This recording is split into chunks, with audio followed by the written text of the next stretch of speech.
Don't you hate people who are borrowers?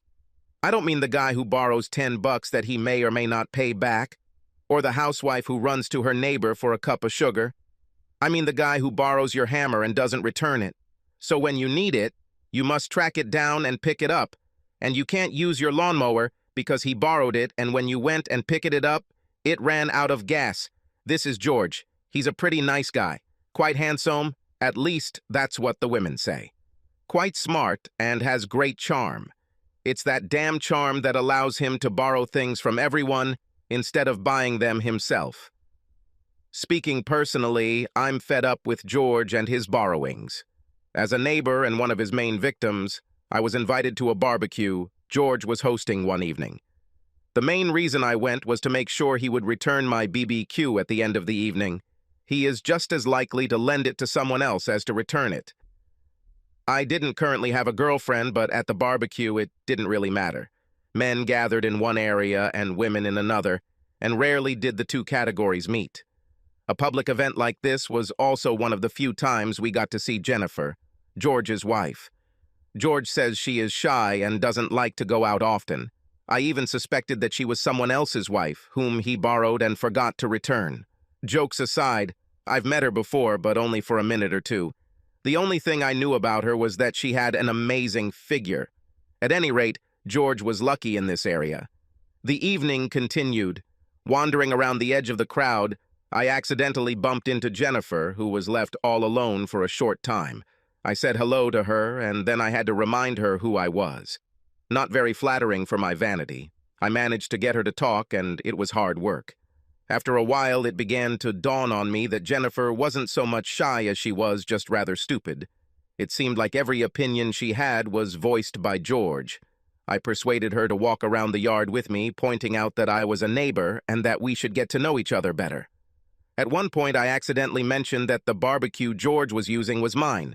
Jennifer seemed to approve. George likes to borrow things, she told me. He says people have too much stuff and they don't use it enough. By borrowing things, George helps us use them the way they should be, and we don't have as much clutter in our home. George says borrowing is a good way to have things only when you need them. This is an unusual philosophy, I said. Most people like to own things. I understand George doesn't really believe in exclusive ownership of things. No. He says it's just helping the capitalist pigs get rich. Everything should be shared without any owners. It suddenly occurred to me that by pure chance, we had wandered into a small corner of the yard, which was fenced off from the main yard by an overgrown hedge. George probably couldn't borrow a few hedge trimmers. Seeing that we were alone and no one could see us, I decided to study George's borrowing philosophy. I take it George is also willing to lend some of his things that anyone might want to borrow? Jennifer nodded enthusiastically. Yes, of course he'll lend it. We don't actually have a lot of property, but people are free to borrow it if they need it. And does this apply to you? Jennifer nodded again. Certainly. I'd borrow anything. I do not mind. Then none of you will mind if I borrow you for a while, I said with a grin. Jennifer blinked. I guess not. But why do you want to borrow me? Well, I said, lazily reaching out my hand and touching it. I don't currently have a girlfriend and I miss her personal company. Maybe you could fill in for her for a short time. Jennifer looked adorable when she was confused. You mean like a girl? I started stroking her. It's right.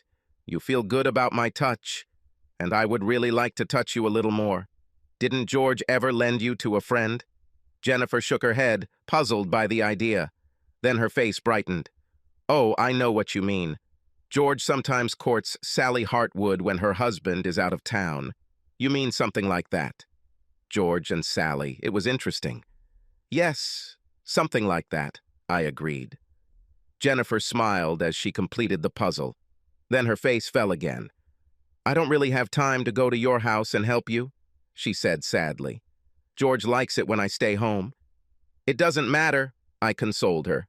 I can borrow you right here for a few minutes. For a few minutes? I nodded. Look. I began to give her pleasure. Jennifer looked surprised, but not shocked. Are you doing this to your girlfriend? She asked. I nodded. And even more.